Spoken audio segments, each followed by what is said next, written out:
Welcome to the latest episode of our podcast series for financial advisors. Today's episode is Life After Edward Jones, How One Advisor Built a Lean, Focused, Independent Firm. It's a conversation with Steve Davis, the founder of Madison and Elm Wealth Management. I'm Jason Diamond, and this is the Diamond Podcast for Financial Advisors. At Diamond Consultants, we help elite advisors identify the right environment for their businesses to thrive, whether that's at a wirehouse, boutique, or independent firm.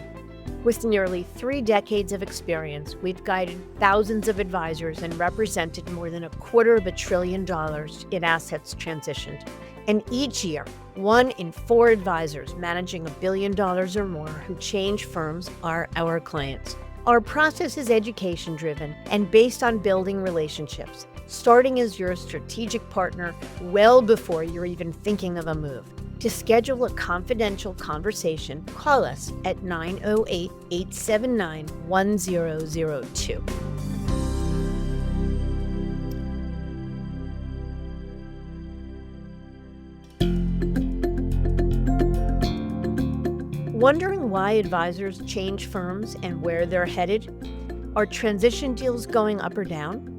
Those very questions and more inspired us to create our annual Advisor Transition Report. It's the award-winning, data-driven resource designed for advisors that connects the dots between the motivations around movement and the firm's appetite for top talent. Arm yourself with the knowledge you need to make smart decisions. Download your copy at diamond-consultants.com/transition report.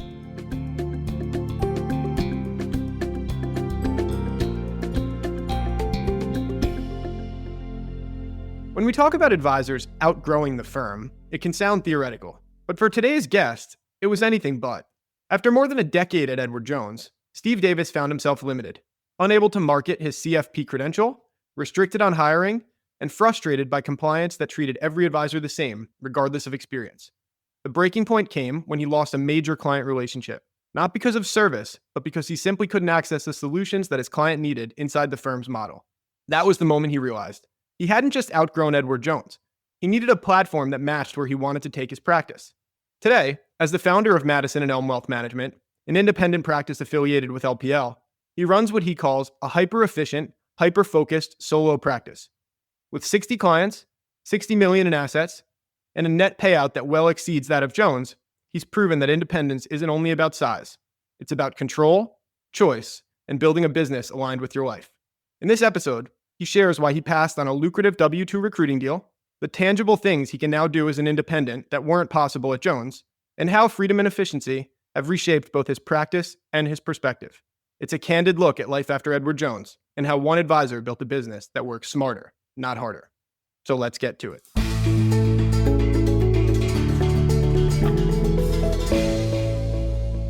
Steve, thanks again so much for joining us. Thrilled to have you here. To start, can you just walk us through what brought you to the world of wealth management and give us a little bit about your background? Yeah, sure. Thanks for having me.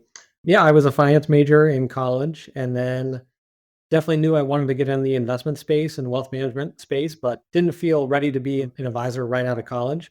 But actually, up until 2.5 years ago, the only company I ever worked for was Edward Jones. In college, I interned with a local Edward Jones branch in the little suburb where I grew up in Cincinnati, Ohio. I just needed a flexible job because I was playing college baseball. We had games during the summer, but I wanted some finance-related internship. So he was nice enough to bring me on part-time. I just helped with things like seminars, but got a behind-the-scenes look at what that was like running a branch and being a financial advisor. But like I said, didn't really feel ready as a 23-year-old new grad to manage people's money and step right into that. So that internship, though, helped me get a job at Edward Jones headquarters in St. Louis. And so I was actually on the trading floor, not on anything like financial advisor route. It was more home office route. I rotated around different departments to get a feel for different trading departments. And I ended up being on the equity trading desk full time in St. Louis. But I don't know, probably 3 months into that, I realized that the whole cubicle life, just punch in or punch out 9 to 5 salary was not the life for me. And I started looking at different options to get into more of an entrepreneurial type of role, and obviously knew that Edward Jones had the financial advisor route, and that was a natural transition. So I lasted about 18 months in St. Louis on the trading desk. and then met my now wife in St. Louis, but she's from Chicago area. So found an opportunity as a financial advisor in the Chicago area, and we moved back together in 2011, and I started my branch with Edward Jones in early 2011.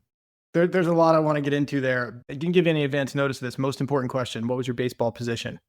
I was a pitcher in college. I had a suspicion. So, with that in mind, certainly want to go down the Jones path and talk about your experience there because I think it will be relatable for a lot of our audience. I also want to talk about this idea. You touched on it, and I think I agree with you. I know I agree with you that there's an age threshold with being a financial advisor.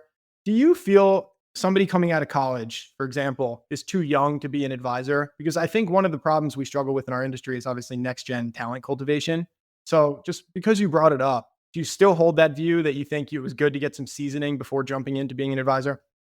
Yeah, so I think it's like two-sided, right? I think some of the best parts of this career is starting young, and then it takes 8 to 10 years to really catch your stride and get moving. And so the Yep. fact that I started when I was 24, 10 years into it, I'm doing really well, and I'm only 34 Still years young. old, and I have a really long runway.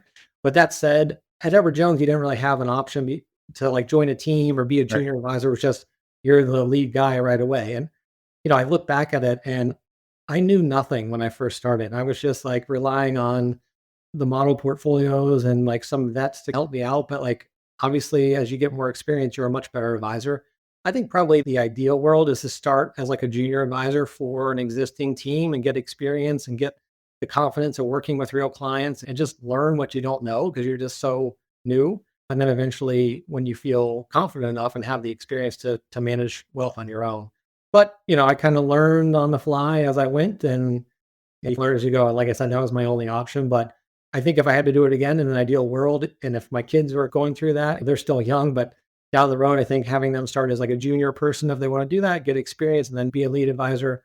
And then I think starting young is great though, because like I said, you've got a long trajectory. Some people start in their 40s or 50s, and by the time they really get the business built up, now it's time to retire. So there's two sides to it, but there's definitely a big hurdle when I was talking to clients when I was 24 and trying to get them to become prospective clients to clients. And they're like, you're 24, but you look like you're 16.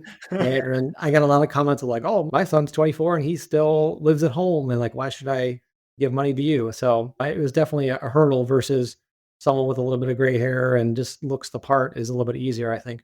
Totally fair. I appreciate the perspective. I got a little off topic there. I want to make the focus of the episode Madison and Elm, your business now, your transition and the like. But Yeah.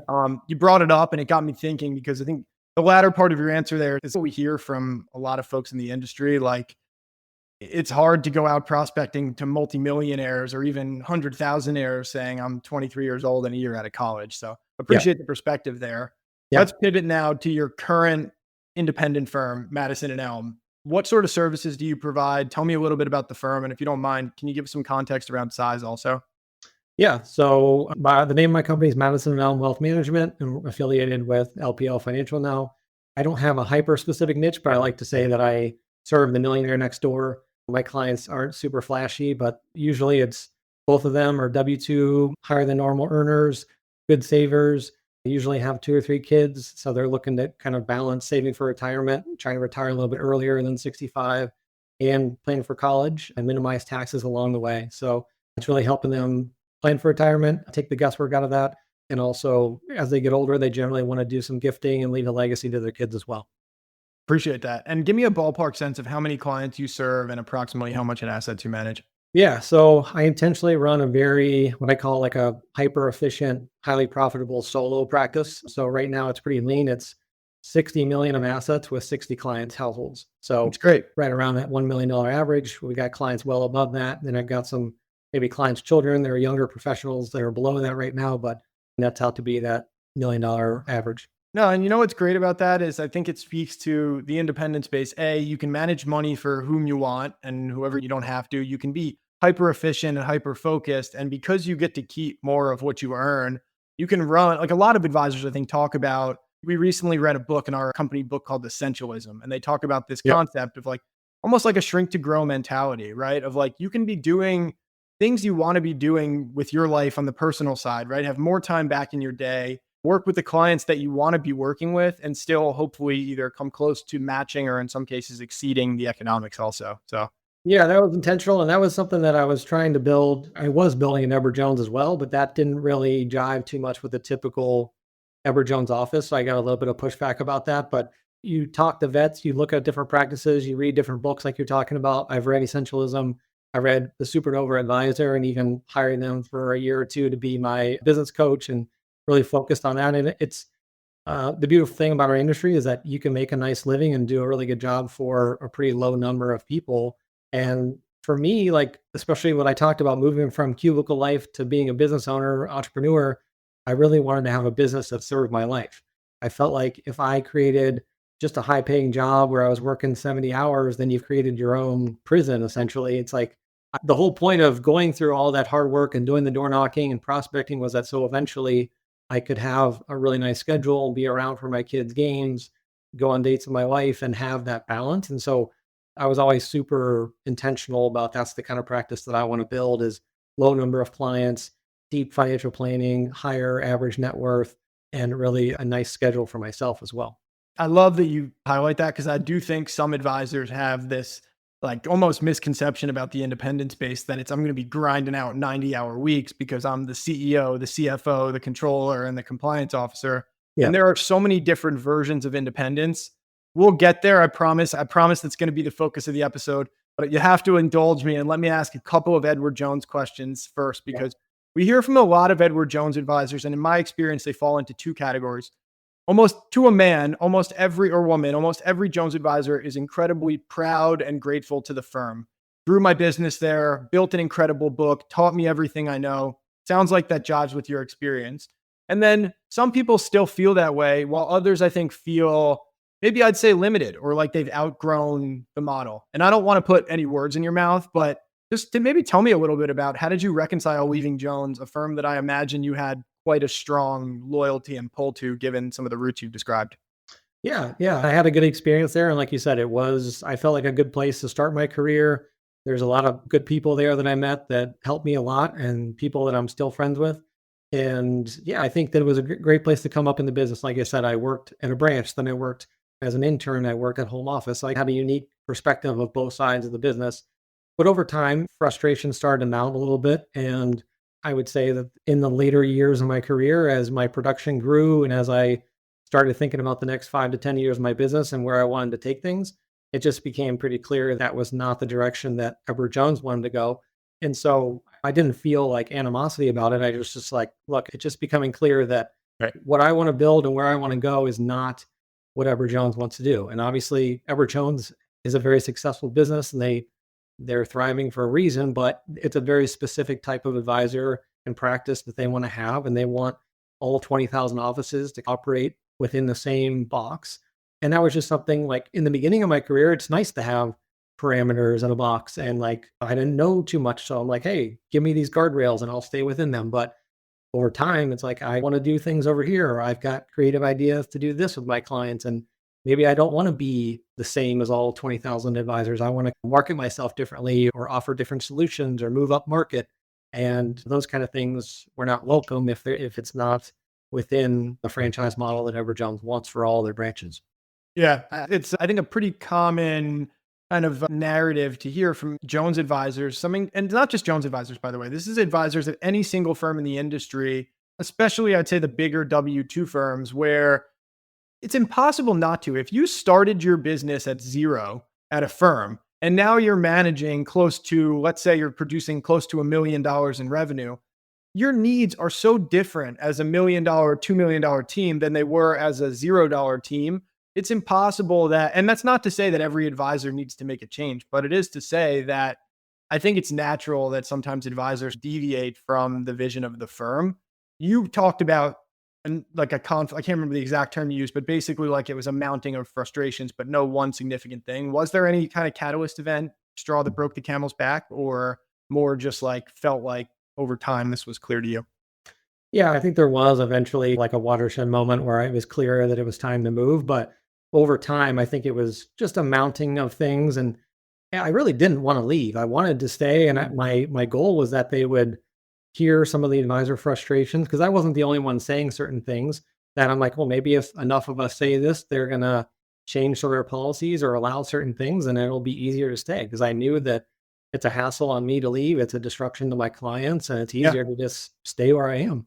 But I would say it was a mounting of things. So it started probably 2015. I got my CFP, and it took me 2 years to study for that. And I was super proud of it. So I started marketing it to all my clients and marketing it to prospective clients. And I got just wrist slap after wrist slap from email compliance saying, you cannot call yourself a financial planner. We at Edward Jones, you are a financial advisor who has attained the CFP designation. And I had a compliance officer tell me, hey, really, we don't like the fact that you're going out and promoting this and making it seem like it's something special because it's indirectly putting down the Edward Jones advisors down the road from you who don't have their CFP. And most of our advisors here don't have that. And so if you're out there promoting like it's a great thing, then it's indirectly putting them down. And I said, I'm not disparaging anybody else. I'm not saying anything about the guy down the road. It took me 2 years of my life to get this. And I got it for precisely that reason, is that not very many people have it. And I want to promote it because I think it's important. So that became a rub. And it was just a constant to the point where like, I'm sure I got put on some email list where someone was reading like every single email that I sent, because I was just getting constant, like, if you do this one more time, or say you're a financial planner again, then you're going to have to come to St. Louis and we're going to. I was like nervous to the point where I actually made a call to another firm just to have a backup plan, because I'm like, I don't want to just get fired someday because I call myself a CFP and I have no plan. So that was just one thing, but I would just grind through it. And then I would say as my production grew, then the numbers and the math became a bigger, more glaring issue, meaning my payouts were still very low. So in the Edward Jones world, they're divided into segments. It's changed, but at the time I was there, it was level 0 to level 10. I think now it goes up to like level 15 or something. But I was a level 8. So no slouch of production. I was one of the bigger producers in the region. And my net payout, when you include, they tout things like you've got your commissions, but you also get trimester bonuses, you get limited partnership. I was limited partner. You get the trips, profit sharing in the 401k. But even when you add all that up, my net payout was 51%. And we start to add up those dollars, and I'm like, man, that's well over $300,000 a year that I'm paying to Edward Jones. And what am I getting in return for that? And if the value is there, then great. But I was like, look, I've got this office that I really don't need to use too much because my practice has shifted to more virtual. The BOA role on Edward Jones, I felt, was so limited that the BOA could do very little. They couldn't be at my production level. They weren't allowed to be licensed. And even if they were licensed, they were very limited in what they could do. So essentially what they did was scheduling, because we didn't have scheduling software. And so it would just be, typing emails all day, say, hey, Steve's available to meet with you Tuesday at 10 or Friday at 11. And by the time the client would respond, they'd be like, oh, sorry, that time's taken now. There's just like endless. So if we would just have a Calendly software or something, a scheduling software, it just makes it so much more efficient. So it was that. It was really lack of control about investment solutions, who I can hire, when I can hire. I wanted to have a junior advisor at one point, and that wasn't allowed. I felt like the compliance was overbearing. They understand the need for compliance, but at Edward Jones, all 20,000 advisors are managed to the lowest common denominator. Whether you're a brand new advisor who is very green, or whether you're a seasoned vet with 15 years of experience and a perfect broker check and a CFP, it didn't matter. Everyone's managed within such a tight box that you couldn't possibly screw anything up.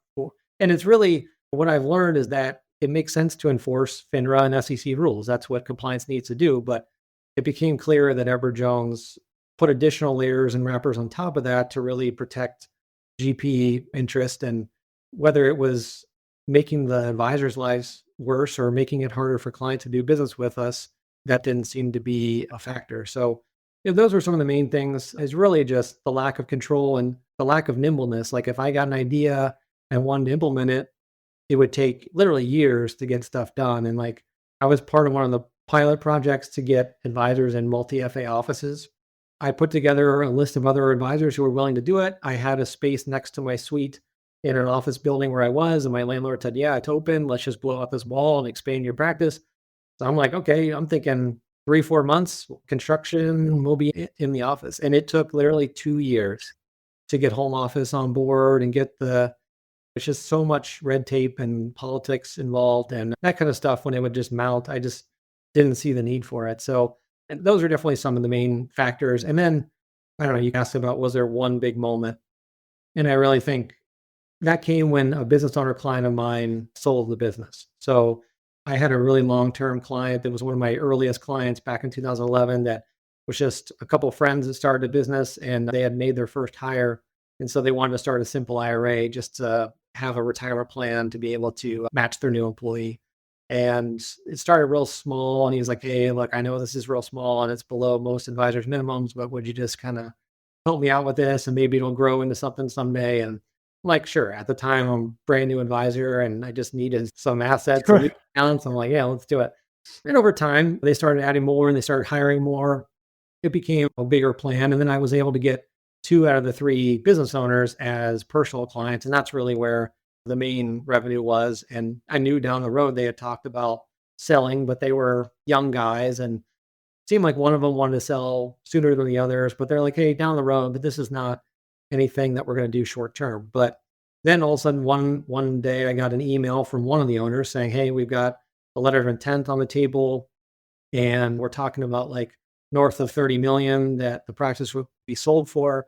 And I'm like, oh my gosh, like I'm super excited for my clients, but also thinking about what that would do for my practice. And when you talk to veterans, they always talk about this one defining moment that like turned around their career. And like, this is going to catapult me to a million of production. And this is going to be the thing that really catapults my career. And I'm going to start moving up market like I've always wanted to. And those 2 clients, it was hard to get a hold of them. And they were just like ghosting me a little bit. And the other owner hadn't even sent a word. I'm like, this is weird.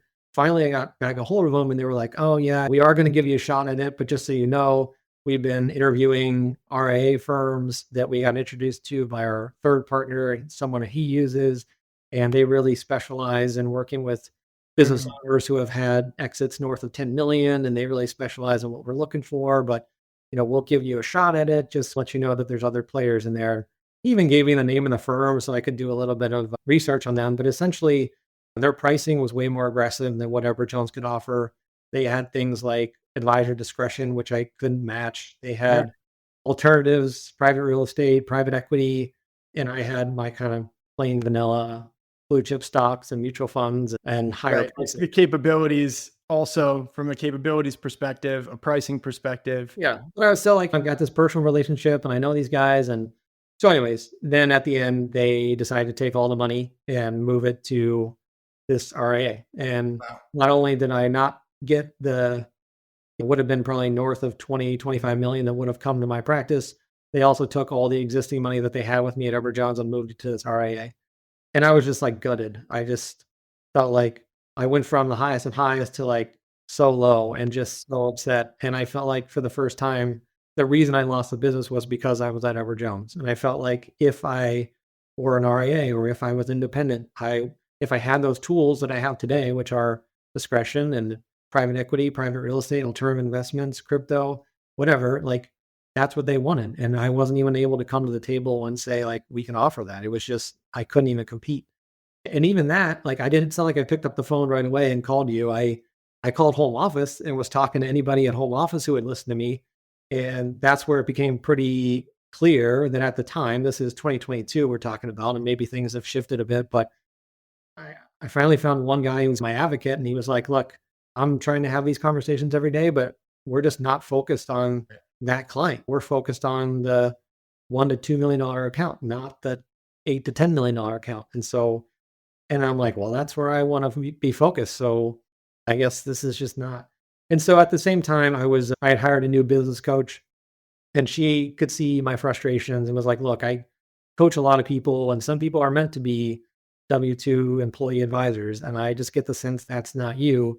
And I think you at least owe it to yourself and to your clients to just do some due diligence, shop around, see what else is out there, look at the other tech, look at the other investment solutions, look at the payouts, see what your practice is worth.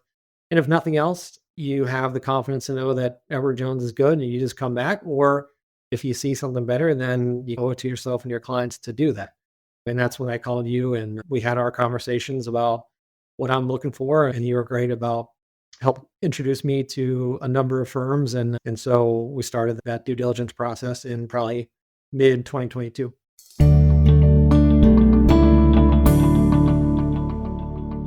First of all, there's a lot there. Thank you for sharing it so openly. It's a tough story, right? Like you're basically sharing a loss So I appreciate you being vulnerable and sharing that with our audience.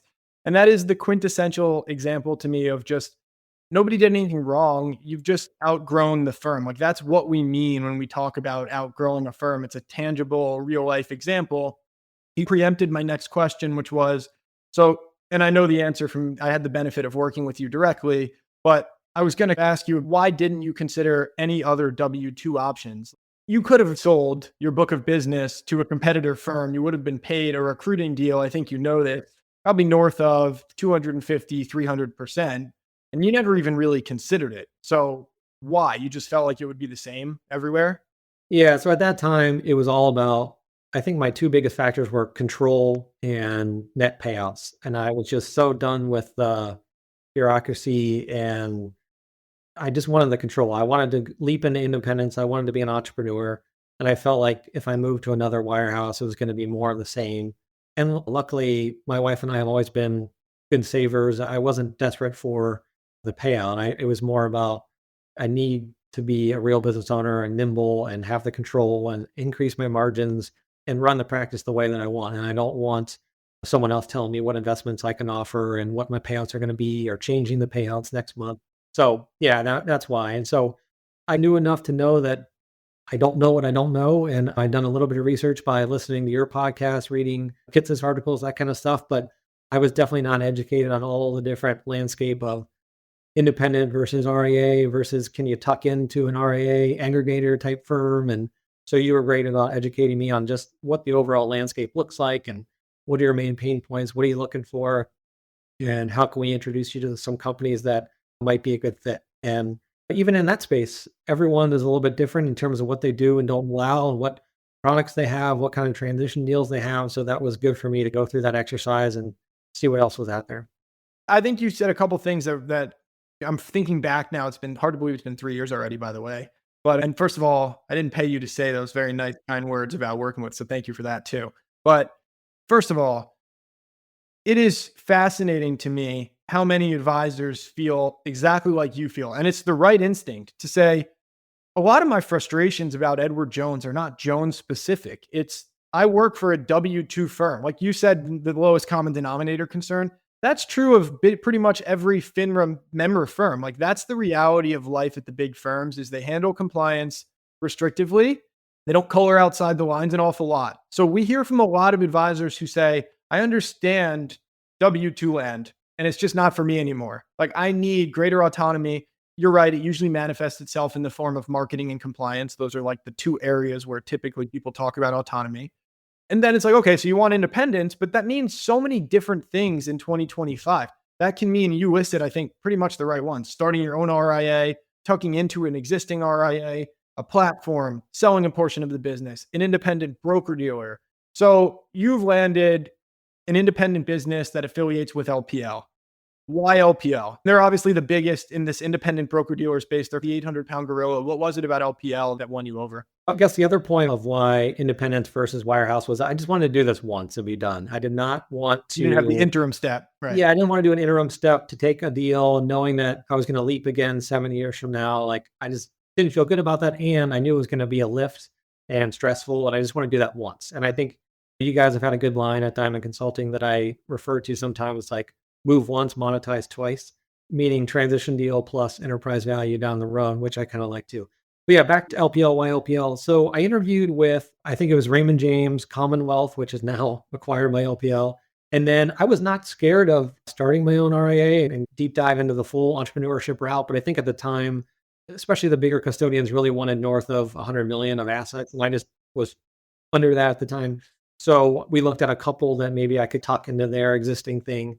But I guess just based on the practice that I wanted to run, which was based out of my home virtual practice, I guess maybe we can back up and talk about that at some point, but I wanted to run it from my house because that was a big thing. I had this Edward Jones office that I hardly ever went to because most of my clients, when they retire, they leave Chicago, Illinois, because it's high cost of living and the weather's not great in the winter. So just over time, and the more people got used to Zooms and phone calls after COVID, it just gradually shifted to more and more virtual. So there were certain firms that did not want me to work from home. They wanted me to have an office or even just like a permanent little place that was outside the home. So That was a deal breaker right away. Some of them, I really liked LPL, the fact that you could customize it. It was a la carte. Like they give you a basic stripped down CRM, financial planning, tech platform. But if you want to add CRM to that, you can. If you want to pick your own financial planning, you can. If you want to buy your own research, you can. But if you're not going to use it, then you don't have to pay for it. And some of the other companies that I looked at, they had more of a package deal that was maybe a little bit better payout than an Edward Jones, but felt like an Edward Jones light to me. And I was looking to go a little bit more.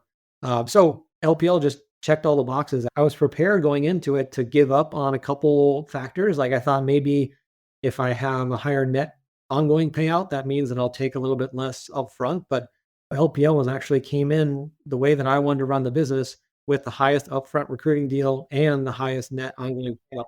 And they had all the tech that I wanted and like the things that made my practice way more efficient. I would say number one would be my scheduling software. And number two is having discretion on all clients' accounts. Those have been huge efficiency game changers from when I was doing it at Edward Jones. And I was able to get both those things. And then they had the private equity, the private real estate, the alternatives, crypto, things that I could do that I couldn't do at Edward Jones. So yeah, it became a pretty easy choice once I interviewed those 5 or 6 firms based on the practice that I wanted to run. And I would say, lastly, I like the fact that Edward Jones, LPL has a lot of affiliation channels. So they do have an RIA affiliation channel that I can slide to down the road if I decide to do that. So I didn't feel like I had to make that choice, independent versus RIA. I felt like I could two-putt if I wanted to and just go independent and then like slide to RIA down the road if I want to. Yeah. So it sounds like for you, the LPL decision was about a confluence of factors. It checked the boxes you needed. Thank you for providing, by the way, tangible examples of things you could do at LPL that you couldn't at Jones. We get that question a lot. Like, can you provide some specifics? So I think those were really helpful. The ones you listed to me, we hear versions of those, but you crystallized that even for me, and I have these conversations all day, every day. One thing that you did not mention was LPL's recruited a pretty decent chunk of Jones advisors. And that was true around the time when you broke also. It was probably in the thick of it. I think Jennifer Marcantel had just left to Ameriprise, which opened the floodgates a little bit with the Jones folks. So there was people going. Did you view that as a positive or a negative? And in hindsight, has it mattered at all? Yeah, so I would say with the whole Jennifer Marcantel and like that did open floodgates. And at that time, I had never heard more Jones advisors like openly talking about frustrations and potentially leaving. I think at Edward Jones, you're so region specific that there weren't a ton of people within the Chicago market or in my sphere that were going to LPL. A lot of them tended seemed like Raymond James was popular, and that's why one of the reasons I looked there, but wasn't the best fit for the practice I was looking to run. But as far as like at a national scale, I definitely viewed that as a positive that LPL had a lot of experience bringing over Edward Jones advisors, so they could provide good data of like here's the average percentage of assets brought over that we can say across all the Edward Jones people and give you kind of confidence that this is the timeline. And some of them, if they'd helped enough Edward Jones advisors, they knew some of the Jones lingo and Jones speak, all the different You platforms. guys have your own lexicon. It's Yeah, a good time to yeah. learn as well. So some of them knew that, and how do you convert that to the LPL world? So I definitely viewed it as a positive that they had done it a lot of times. And I mean, they were great at introducing me and providing an attorney who had also done a lot of Edward Jones to LPL deals and knew how to handle the protocol and everything. So that gave me a lot of confidence. Yeah. And what about on the client side of things? How did clients react to your move? Because that's obviously probably the single biggest, well, for Jones advisors, maybe that's the second biggest concern. Maybe legal, TRO, firm's going to sue me, number one. Number two, I got to now go sell this move to my clients. Tell me about that part of things. I would say overwhelmingly positive. I think in the end, I was able to bring around 70% of the assets that I wanted to bring over. I have to pivot my pitch a little bit. I was telling people initially, I was so excited that I'm starting my own business. And I think that some people view that as like small, risky, Interesting. this $1 billion Edward Jones versus just one person, Steve, starting Madison and Elm. So then I really started leaning on the size and the scale of LPL Financial and being a Fortune 500 company, having all the same resources that Edward Jones had. But I think LPL's come a long way in terms of brand recognition in the eyes of clients. I think everyone in our industry knows LPL Financial, but up until recently, they didn't run national ad campaigns, and the average client didn't really know who LPL was. So I'm saying Madison L, I'm saying LPL. And most of them are like, look, I trust you as the advisor and I want to continue to work with you. And so I think it's great that you're starting your own thing. And how do we do this? And tell me who LPL is and tell me how you're affiliated with them. And there's a conversation like that. But definitely had a couple that were like, oh, I feel comfortable with the Edward Jones brand name. And it was interesting because most people said yes, but I heard the same phrase meaning two different things. So some people told me, I don't want change. I want to go with you, meaning I don't want to change my advisor. I want to stay with you, Steve. And some people said, I don't want to change. I'm going to stay with Edward Jones. Meaning, I don't want to do paperwork and I don't want to change my firm. I'm just going to stay where I am. I went into it maybe thinking that my biggest competition was going to be the advisor that they backfilled my office with. And so it's going to be me versus him. And like, inertia, right? yeah. So it wasn't that at all. It was the brand name of Edward Jones. And it was inertia of just, it's easier to stay put. It's easier not to fill out paperwork, especially if it was more of like a non-responsive client anyway. And they're not going to respond to that. And they're going to stay. Any legal pushback from Jones? No, which was great. And that is something that I was worried about. I think something they do a good job scaring people about is, like we're this multi-billion-dollar firm and you're just one little guy. And I didn't want to get buried in the legal fees. But I followed the advice of my attorney and did everything by the book and didn't have any issues. But I think that people, they get in trouble. I'm not an attorney, but if you're printing lists the day before you leave, please don't. If you're clearly letting people know before you left that, hey, in 3 weeks I'm leaving, are you going to come with me? That's the kind of stuff that people get popped for. And that's the kind of stuff you read about online. Exactly. So I didn't do any of that. And yeah, some people are caught off guard and some clients are like, oh my gosh, I can't believe you didn't tell me. But once I explained that it's a legal thing and I legally couldn't tell anybody, then they're all fine. And I think a nice consequence of this is that every single client who came with me, obviously they like me, they trust me, and it's a fresh restart of at Madison Elm. I've got 60 clients who buy into my process, who like working with me. I've worked with them for 12 years, and it's a nice reset to say certain clients you're going to leave on purpose. Some people you thought might come didn't, but okay, it proves that maybe the relationship wasn't as strong as you thought it was. And then the people who say yes, it's a brand new start, which feels good. That's an interesting way to look. I actually really like that as like not only as fresh restart, but also those people kind of self-selecting, like they're the inner circle, right? They made the conscious choice to re-up and work with you again. I think it's a really interesting and healthy way of looking at it. Yeah. I want to talk though for a second about the future here. Growth is one thing that people worry about. Every advisor worries about growth because the firms all worry about growth. Yeah. I think especially advisors who go independent, like, okay, it's one thing that the clients who were loyal to me have followed me, but was I successful in prospecting new business because of the Edward Jones name and brand, or am I going to be able to grow going forward on my own? What's your strategy? Is it organic, inorganic? Have you been successful? Are you excited about it? Is it easier? Just tell me about your kind of growth thoughts as Madison Elm as opposed to a captive advisor. Yeah. So I would say, honestly, set realistic expectations for the beginning and for the transition. Like it's going to take, I probably transition most people within 3 to 4 months, but there's definitely the first 6 to 9 months, you're getting used to the new systems and just, it's a transitionary phase. And so you're not really thinking about growth at that point, but definitely after month 12, I feel like growth gets easier being an independent advisor because you just have so many more options of how you can grow. It's not like I was getting 2 referrals a month from the Edward Jones website or anything like that. I almost felt like at the end, we had so many advisors. There was 10 Edward Jones advisors just in my town. Yeah, the region was oversaturated. We do hear that sometimes. I was competing more with my own firm than I was with any other. So I feel like growth gets easier as independent and each client means a lot more to your business because my net payout now is 77%. Net of everything. Net of everything. So I'm kind of unique where I'm running a hyper. You work from home, correct? I work from home and I don't have a BOA, which we can get into that, but that's different if you've got a fancy office and a big staff, but that's not what I set out to do. So yeah, my LPL payout starts at like 92%. You've got some other fees and things that bring it down, but my net payout is 77% as opposed to 51% at Edward Jones. So it doesn't take long to break even with lower number of assets. You don't need hyper growth to get to a good spot. Every client you bring on means more to your bottom line because your net payment better. So far, I have not done like M&A or buying any practices, but I love the fact that's an option. And I feel like that's a big theme of this whole thing too, is that just having choices and having freedom. Yeah. If I wanted to, I could. Like I feel 100 pounds lighter, not having that so being so restricted like I was at Edward Jones. And so I think down the road, that's something that I will do. So far, I've been growing organically like I was at Edward Jones by getting referrals. A lot of my clients are in their 60s, so they're hitting that age where they're becoming the power of attorney for their elderly parents, getting a lot of assets from that. And it's been nice because you get additional assets and it's still maintain the same number of relationships.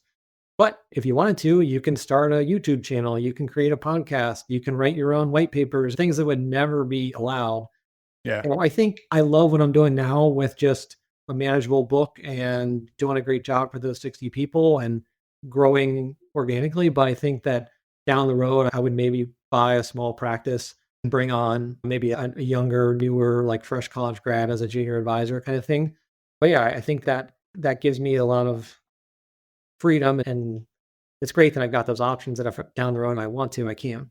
Yeah, and it's music to my ears. Selfishly, as having helped you on this journey that you feel 100 pounds lighter, I guess that makes me the diet coach in that example. So I'm glad to hear that. What about, you talked about the move once, monetize twice, to quote our concept. Yeah. Totally agree. You're walking away from a really lucrative W-2 recruiting deal. And part of the reason why advisors are willing to do that is because you can go independent, you get a modest recruiting deal from a broker dealer like an LPL, then you can sell your business. Have you given even the slightest bit of thought to that element, the idea that you can monetize this thing someday, or just too far in the future? No, I think about it. We get an annual valuation report from LPL it's nice to see that number. And that's definitely part of the move is it's nice that number one, it's nice that it's worth more than it was at Edward Jones, but also Edward Jones had a lot of restrictions on when and how you can sell your business. Right. And so at the time it was something like the rule of 70 or something like that, where it was age plus years of service at the firm. LOS plus age. Yeah. So like for me, starting at 24, that means I wouldn't be able to maximize the sale value until like upper 50s or so. When I know I have friends and like I would be in a position that if I wanted to, I could sell it in the mid 40s. But at Edward Jones, I wouldn't have been able to do that because I didn't hit that rule. Of You didn't hit 70. the rule. And I know like my kids are still super young, but that was another rub of they were limiting how much you could give to your own children. So these big producers were getting frustrated by the fact that I could only give a certain amount of assets to my kids when maybe you want to keep it in the family. So I guess I like the fact that I can see that number and it's gives me comfort to know that it's worth more than it was. And I've got options of how I want to sell it. I think that I like what I'm doing. I'm 38 years old.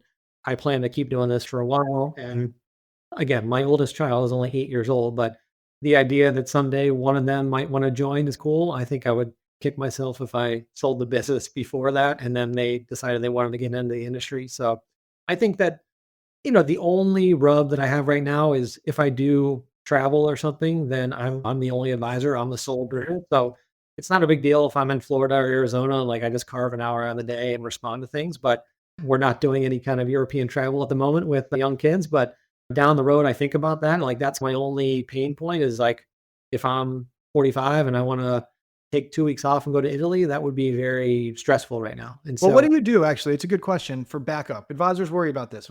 Just forget Italy. I have a medical emergency. God forbid, I'm in the hospital for a day. Do you have a virtual assistant? Do you have any sort of backup? I don't have a virtual assistant right now. I think if you had a medical emergency, there's like backup you can get through LPL's home office. There's like licensed advisors they can call directly to the trading desk and get trade points. But I guess since you brought up the virtual assistant thing, I don't know if you want to talk about having a BOA, not having a BOA, but that was a decision I made not to have a BOA because I felt like as long as I got scheduling software and some of the help that LPL was going to provide in those early days, that I could do that on my own. And so they provided transition assistance for, I think it was the first 6 months, someone to help with the paperwork of processing, transfer paperwork, opening accounts. And then I did hire a virtual assistant, just like a virtual admin to help with some things like vendor held assets, like 529s, insurance policies, things like that. It helped teach me some of the LPL system. But then once I got up and running after about 6 months, I didn't feel like I needed that anymore. So, but those services are available where you could hire a part-time virtual admin if you wanted to, or certain things that maybe weren't available at Edward Jones as well. And maybe it speaks to your point, like the beauty of the independent space is So now my kids are 16 and 18, for example, and travel's starting to become more real and my practice feels different. And now I want to add a partner or I want to start to think about M&A so that the reality, like I think I like how you are thinking about my question around valuation and sale, because as an independent business owner, the answer should never be I'm ignoring it completely because it's too important of a component. It's a function, like it's a unique benefit of being an independent financial advisor is you have this asset that's worth something tremendous.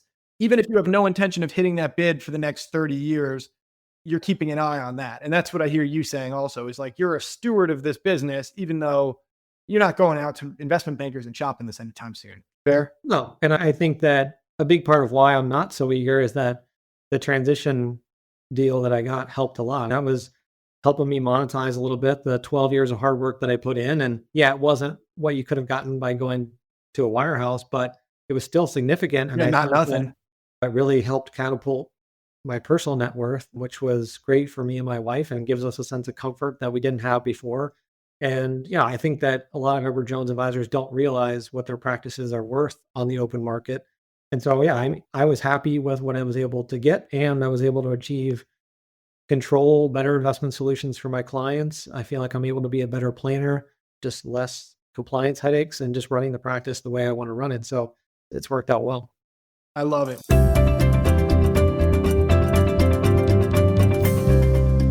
This was a fantastic episode. I've really enjoyed speaking with you again. It was a fun catch up. Any last parting words for our audience? And maybe you could just end with, what is your vision for Madison and Elm? Get us excited about what is something in the independent space that just really excites you?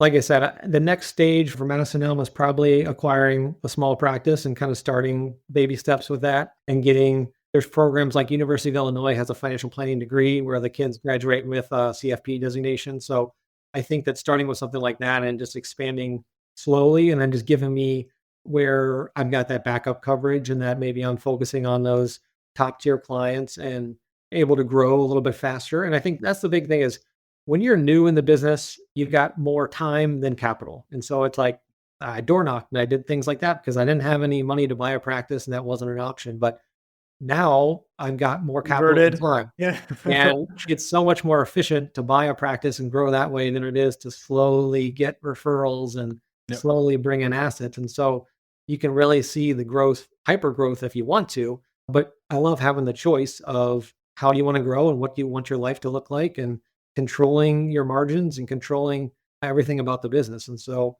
yeah, I'm super excited about what I'm doing right now. And I think that I've only got positive choices going forward. So I'm confident that things are going to evolve in a positive way going forward.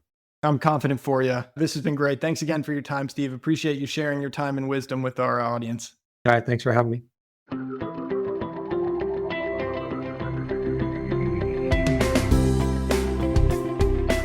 As a financial advisor, you hold yourself to the highest standards of integrity, honesty, and credibility. You are successful because you take your professional responsibilities seriously and are dedicated to your clients. But are you living your best business life? Are your goals aligned with your firm's, or could a better option exist? Should I Stay or Should I Go is a book written with you in mind. It's a self-guided journey that walks you through the key steps that we take with our advisor clients. This strategic thought process and roadmap to professional self-discovery is designed to help you ask the right questions and think critically and objectively, whether you're considering change or not. Learn how to get your copy at diamond-consultants.com/thebook.